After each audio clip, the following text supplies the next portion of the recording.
state of mankind. How much do you know? Excerpts from How the Spectre of Communism is Ruling Our World. 100. The Earth is the living environment of mankind, providing food, resources, and conditions for development. It has allowed humanity to prosper for thousands of years. Humanity interacts closely with the natural environment. Both traditional Chinese and Western culture emphasize the benign symbiotic relationship between man and nature. As the ancient Chinese philosopher Dong Zhongshu writes in Luxuriant Dew of the Spring and Autumn Annals, everything on earth was created for the benefit of man. The meaning is that the purpose of the Creator was to offer conditions for humanity to live, and all things on earth may be used by man. At the same time, people must follow the principles of heaven and earth in their lives, and thus use everything in moderation and proactively maintain and safeguard the natural environment in which human beings are to live. Western traditional culture states that the Creator provides the natural environment for human beings and asks them to manage it. Thus, man should cherish and make good use of the natural environment. In the philosophy of traditional Chinese culture, there is a balance between everything, as well as the imperative to avoid harm. The Confucian doctrine of the mean states, it is this same system of laws by which all created things are produced and develop themselves each in its order and system without injuring one another, that the operations of nature take their course without conflict or confusion. The Chinese ancients valued protection of the environment. According to historical records, at the time of Yu the Great, in the 3 months of the spring, people didn't take axes to the forest so the forest could flourish. In the 3 months of the summer, people didn't put nets to rivers so fishes could breed.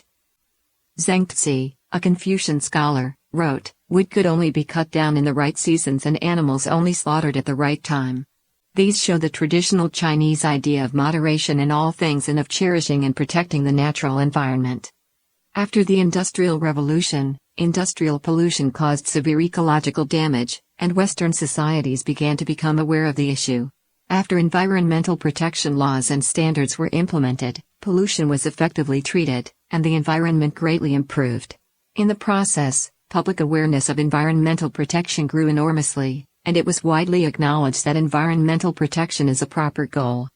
We must distinguish between several ideas: environmental protection, environmental movements, and environmentalism. Environmental protection, as the name indicates, is the protection of the environment. Since the beginning of human civilization, people have understood the need to protect the environment, and this had nothing to do with any particular political ideology.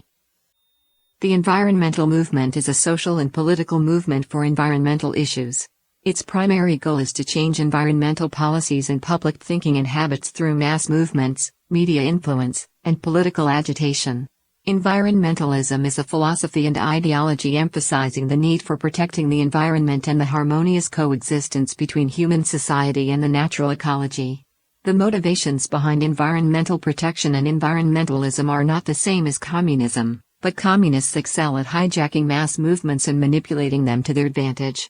Thus we see that from the beginning of modern environmentalism, communists have systematically gone about co-opting the movement.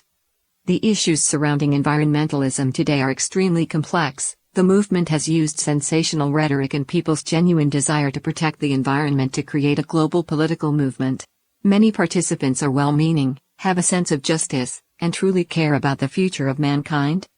However, what many don't recognize is how communists use environmentalism to claim a moral high ground to promote their own agenda. This is how environmental protection becomes highly politicized, made extreme, and even turned into a pseudo-religion, but one without traditional moral foundations. Misleading propaganda and various mandatory political measures have become dominant, turning environmentalism into a kind of communism-lite. From Chapter 16, The Communism Behind Environmentalism,